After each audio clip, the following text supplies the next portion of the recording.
বাচ্চারা চিকেন তো এমনিতেই মজা করে খায়, খুব পছন্দের থাকে চিকেন লেগ পিস। তো কত আর চিকেন রোস্ট, চিকেন ফ্রাই খাওয়া যায়। বিশেষ করে যে বাচ্চারা ঝাল খেতে পছন্দ করে না একদমই, তাদের জন্য আমি আজকে নিয়ে আসলাম চিকেনের একটা রেসিপি। বাচ্চারা এমনিতেই দেখতে আকর্ষণ লাগে বা কালারফুল এসব জিনিস খুবই পছন্দ করে, তার সাথে যদি ভিন্ন স্বাদের হয় তাহলে তো কথাই নাই। তো হ্যালো এভরিওয়ান, আসসালামু আলাইকুম। আমি এখানে চিকেনের লেগ পিস নিয়ে নিলাম, 5 পিস নিলাম। এটাকে প্রথমে ভিনেগার যদি না থাকে তাহলে লেবুর রস দিয়ে একটু মেখে ধুয়ে পরিষ্কার করে নেব। আমি এখানে পেঁয়াজ নিয়ে নিলাম একটু বড় বড় করে কেটে, আর এখানে টমেটো পেস্ট বানিয়ে নিলাম। যেহেতু আমি বাচ্চাদের জন্য খাবারটা বানাবো, সেজন্য আমি আর বাহিরের কোনো কেনা জিনিস ইউজ করলাম না। টমেটো পেস্ট আমি ঘরেই তৈরি করে নিয়েছি। আদা রসুন বাটা দিয়ে দিলাম, 1 চামচ আদা, 1 চামচ রসুন বাটা। এখানে চিকেনটাকে একটু ধুয়ে ক্লিন করে নিয়েছি আগে, এবার আমি ম্যারিনেট করে নেব। আদা রসুন বাটা দিয়ে দিলাম।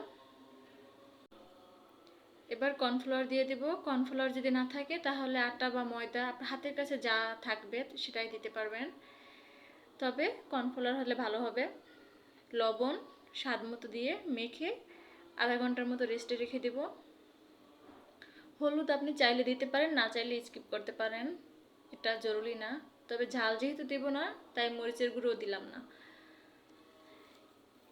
ম্যারিনেট করা হয়ে গেল, এবার আমি এটাকে ভেজে নিব। এরকম আঠালো ভাব থাকতে হবে, যেন পানি দিতে হবে না, হালকা পরিমাণ দিতে হবে যাতে পেস্ট করার জন্য। এখানে আমি প্যান নিয়ে নিলাম একটা, প্যানের ভিতরে একটু পর্যাপ্ত পরিমাণ তেল দিয়ে দিলাম। এবার প্যানের ভিতরে চিকেনগুলো দিয়ে দেব, তবে একটু স্পেস রেখে দিতে হবে যাতে একটার সাথে একটা না লেগে যায়।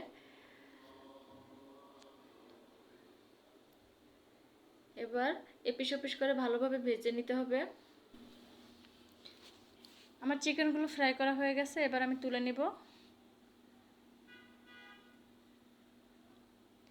এবার আরেকটা কড়াই নিয়ে নিলাম, আগে থেকেই কেটে রাখা পেঁয়াজগুলো দিয়ে দিলাম। এবার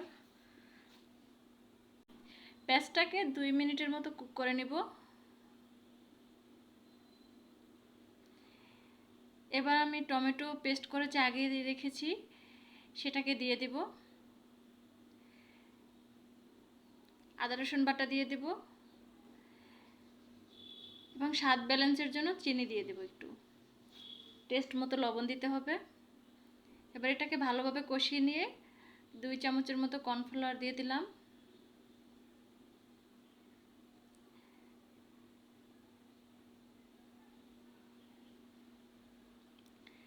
এবার এটাকে একটু ফুটিয়ে নেব ভালোভাবে। ফুটিয়ে চিকেনটা দিয়ে দেব। আরেকটা কথা বলে রাখি, আমি কিন্তু এখানে দারুচিনি এলাচির পেস্ট দিয়েছি, যেহেতু আমি বাইরের কোনো মশলা ইউজ করি নাই। আমি চেষ্টা করেছি হাতের কাছে থাকা জিনিস দিয়েই তৈরি করতে। ভিডিওটি ভালো লাগলে লাইক করে দেবেন, আমার চ্যানেল নতুন হলে সাবস্ক্রাইব করে দেবেন, আর পরবর্তীতে আপনারা কোন রান্নাটা দেখতে চান কমেন্ট করে জানিয়ে দেবেন। আল্লাহ হাফেজ, বাই বাই।